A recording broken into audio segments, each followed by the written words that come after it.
Exam హాల్లా పరీక్ష అంతా రాసి బయటకు వచ్చినాక కోచన్లు ఏం అడిగినరో నాకు తెలియదంటే ఎట్లుంటది. అప్పటిదాకా డ్రైవింగ్ సీట్లో కూర్చొని స్టీరింగ్ తిప్పి ఆటెనక బండి నడుపుడు మర్చిపోయినా అంటే ఎట్లుంటది. బస్ ఎక్కి పలానా ఊరికి టికెట్ కొట్టమని ఇది ఏ ఊరికి పోతుందని కండక్టర్ని అడిగితే ఏమనిపిస్తుంది. హాల్లో కూర్చొని 3 గంటలు సినిమా చూసినాక అందులో హీరో ఎవరో నాకు తెలియదంటే ఎట్లుంటది.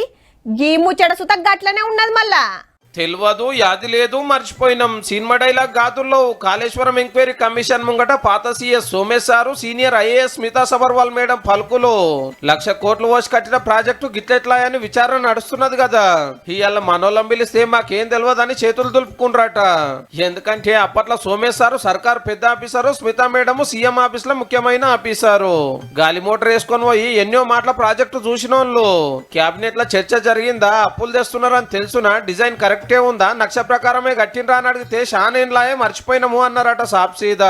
మరి జీవోల మీద సంతకాలు పెట్టిండ్రు కదా అంటే ఏమో గుర్తుకు లేదంటే గరమైందట జస్టిస్ చంద్రఘోష్ సారు. పనులు రుబాడుగా అవుతున్నాయా లేదా గంతే చూసినాము, పెద్దగా నాకేం సంబంధం లేదు అన్నదట మేడము.